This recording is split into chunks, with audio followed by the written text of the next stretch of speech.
In what is currently one of the hardest times for the cycling industry, there's one sector of the market which is bucking the trend and experiencing a not insignificant boom. E-bikes are popping up from all brands in multiple disciplines, so we've rounded up some of the latest models which we think hold the most promise. Let's get into them. The Trek Domane is a stalwart of the road bike category and has long been an incredibly popular endurance bike. It's no surprise then that it has made its way into our top picks, because when Trek added in an electric motor, it meant the bike would continue to serve the same market in a more diverse way. The claimed weight of 12.15 kilos or 26.8 pounds for a 56cm top spec bike isn't bad at all. Of course, you have to spend quite a lot of money to obtain this model. However, if you look at the entry-level Domane Plus AL5, the added weight only totals an extra 2 kilos or £4, and you will save quite a lot of money. That's why the Domane Plus stands to be a great option for so many riders. The model range spans all price points, and the top-end bikes make use of Trek's top-end OC LV 800 series carbon fibre, and all of this is packaged up in one of the most popular endurance platforms available on the market.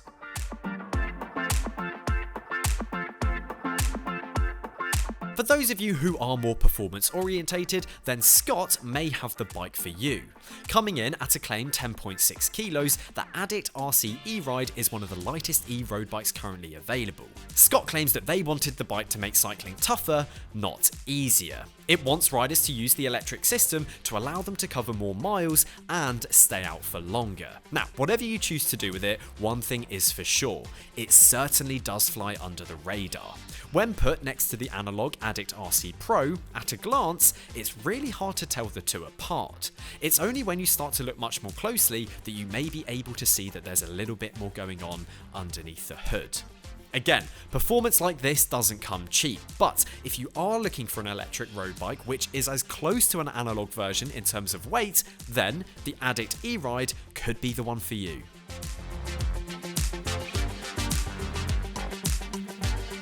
Moving into the realms of all-road bikes, we have the Cannondale Topstone Neo. Again, a bike which has become a fan favourite for gravel riders, it too has the ability to deliver on a multitude of different terrains. The Neo doesn't have the same kingpin suspension system as other Topstone models, which means the delivery of power from the electric motor is really felt and can certainly be used on the road without feeling too soft. Two models of the bike are offered, both with Shimano GRX, alloy frames, and a 47-mile range motor.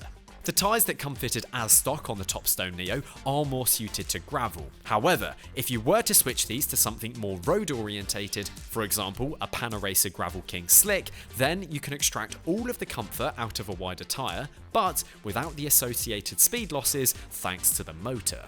The bikes here in the UK sit either side of the £3,000 mark, so represent decent value compared to competitors, but they certainly don't lack any versatility.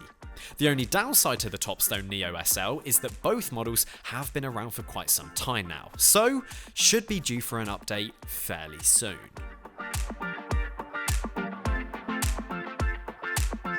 Launched not all that long ago was the specialised Creo. It landed at a similar time to the latest version of the Roubaix.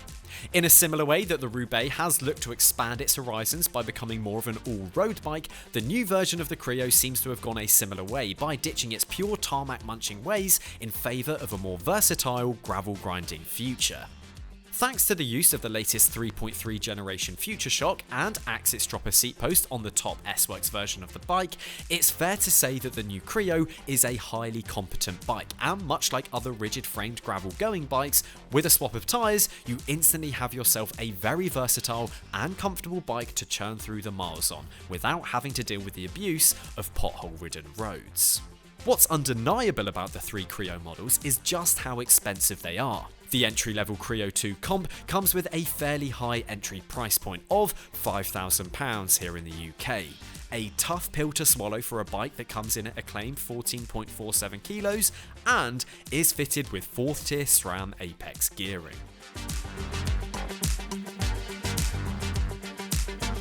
Moving away from drop bar bikes, and we have the Trek Allant. The Allant is a range of bikes which sit within the hybrid category and has step-through and standard frames, and comes in a whole bunch of different build options. Fitted with a Bosch Performance Line motor and a range of up to 125 km per charge from the 725 watt-hour battery, it makes getting around town and beyond far easier. Bosch has been in the e-bike game for a very long time now and supplies many bike brands with their tech. So when you pair that with a hybrid bike from one of the world's biggest brands, you're all but guaranteed a smooth running, reliable, fun to ride bike to get you from A to B.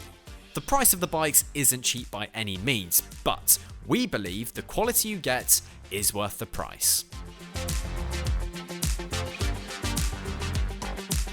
We couldn't have a roundup of the best electric bikes on the market and not include a cargo bike. These bikes are single-handedly changing how a growing number of people across the world are transporting their kids, their shopping, and even forging the way for courier companies to make the final step of deliveries that much easier and eco-friendly.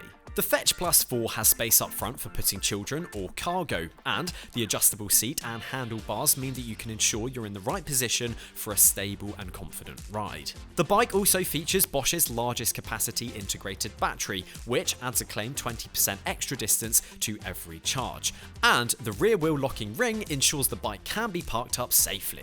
Again, this bike doesn't come cheap, but since for some this could be a viable replacement for a car, the savings really could start to stack up quite considerably. Lastly, we'd like to give special mention to the Lotus 136. While this isn't a bike we would recommend, it does stand to be quite an intriguing one. Launched back at the start of November, it paired the aerodynamics of the Lotus Hope track bike as used by the Team GB track squad, with one of the lightest motors found in an electric bike. While we of course applaud the ambition behind the project, there's one thing we have struggled to get to grips with, and that's why have an e-bike which will stop providing assistance before the aerodynamic shapes can actually start to be useful. In our eyes, it appears that this bike would actually make more sense as just being an acoustic bike for racers and just branding itself as a pure aero race bike. Perhaps though, this bike is a sign of what's to come. So there we have it, some of the most interesting e-bikes currently available on the market. Let us know what you would opt for down in the comments below.